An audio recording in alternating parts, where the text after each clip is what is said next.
ಇನ್ನು ಪರಪ್ಪನ ಅಗ್ರಹಾರ ಜೈಲಿನಲ್ಲಿ ದರ್ಶನ್ ರನ್ನ ಭೇಟಿ ಆಗಿದ್ದಾರಂತೆ ಪ್ರಜ್ವಲ್. ಜೈಲು ಸೇರಿದ 20 ದಿನಗಳ ನಂತರ ದರ್ಶನ್ ರನ್ನ ಪ್ರಜ್ವಲ್ ಭೇಟಿಯಾಗಿದ್ದಾರೆ.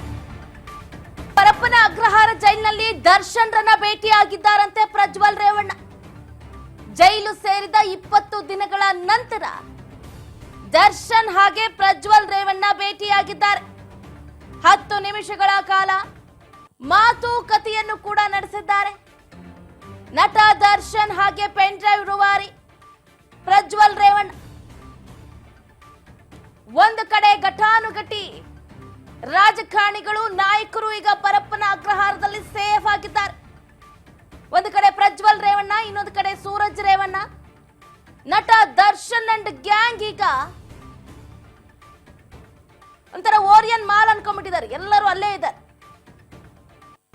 ಈಗ ಪ್ರಜ್ವಲ್ ರೇವಣ್ಣ ಹಾಗೆ ದರ್ಶನ್ ಅವರು 10 ನಿಮಿಷಗಳ ಕಾಲ ಮಾತಾಡಿದ್ದಾರೆ ಅನ್ನುವಂತ ಮಾಹಿತಿ ಲಭ್ಯ ಆಗ್ತಾ ಇದೆ. ಜೈಲು ಸೇರಿದ 20 ದಿನಗಳ ನಂತರ ದರ್ಶನ್ ಮತ್ತೆ ಪ್ರಜ್ವಲ್ ರೇವಣ್ಣ ಭೇಟಿ ಆಗಿರುವಂತದ್ದು.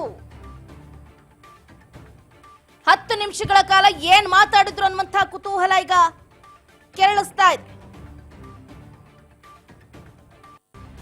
ಇಡೀ ರಾಜ್ಯ ಅಷ್ಟೇ ಅಲ್ಲದೆ ದೇಶ ವಿದೇಶಗಳಲ್ಲೂ ಕೂಡ ಹಲ್ಚಲ್ ಕ್ರಿಯೇಟ್ ಮಾಡಿದ್ದಂತಹ ಪ್ರಜ್ವಲ್ ರೇವಣ್ಣ ಪರಪ್ಪನ ಅಗ್ರಹಾರದಲ್ಲಿ ಸೇಮ್ ಸಿಚುವೇಶನ್ ಅನ್ನ ಎದುರಿಸ್ತಾ ಇದ್ದಾರೆ. ಬಟ್ ಅವ್ರದ್ದು ಕೂಡ ಪರಿಸ್ಥಿತಿ ಹಂಗೆ ಆಗೋಗ್ಬಿಟ್ಟಿದೆ. ಯಾರಿಗೆ ಹೇಳ್ಕೊಳ್ಳೋದಕ್ಕೆ ಆಗ್ತಾ ಇಲ್ಲ. ಅಂತಹ ಪರಿಸ್ಥಿತಿಯಲ್ಲಿ ಈಗ ಪ್ರಜ್ವಲ್ ರೇವಣ್ಣ ಇದ್ದಾರೆ. ಹೇಗೋ ನನ್ನ ಜೊತೆಗೆ ದರ್ಶನ್ ಅವರು ಇದಾರಲ್ಲಂತ ಒಂದು ಸಮಾಧಾನ ಆಗಿರುತ್ತೆ ಅವ್ರಿಗೆ ಹೇಳ್ಬೇಕಂತಂದ್ರೆ.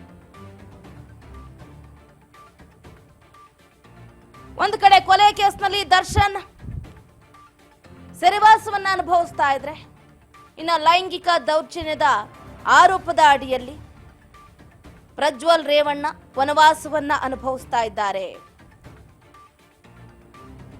ಇವರು ಏನು ಟ್ರೀಟ್ಮೆಂಟ್ ತಗೊಳ್ಳೋದಕ್ಕೆ ಜೈಲಿನ ಆಸ್ಪತ್ರೆಗೆ ಹೋದಂತಹ ಸಂದರ್ಭದಲ್ಲಿ ಪ್ರಜ್ವಲ್ ರೇವಣ್ಣ ಏನೋ ಮೆಡಿಕಲ್ ಟೆಸ್ಟ್ಗೆ ಹೋಗಿರ್ತಾರೆ ಅನ್ಸುತ್ತೆ. ಅವಾಗ ಭೇಟಿಯಾಗಿದ್ದಾರೆ. 10 ನಿಮಿಷಗಳ ಕಾಲ ಮಾತಾಡಿದ್ದಾರೆ ಕೂಡ. ಏನ್ ಮಾತಾಡಿದ್ರು ಏನು ಅನ್ನೋದು ಇನ್ನಷ್ಟೇ ಗೊತ್ತಾಗಬೇಕಾಗಿದೆ. ಒಟ್ಟಾರೆಯಾಗಿ ಪೆನ್ ಡ್ರೈವ್ ರೂವಾರಿಯನ್ನ ಕೊಲೆ ಮಾಡಿರುವಂತಹ ಆರೋಪದ ಅಡಿಯಲ್ಲಿ ದರ್ಶನ್ ಅವರು ಭೇಟಿಯಾಗಿದ್ರು ಅನ್ನುವಂತಹ ಮಾಹಿತಿ ಲಭ್ಯ ಆಗ್ತಾ ಇದೆ.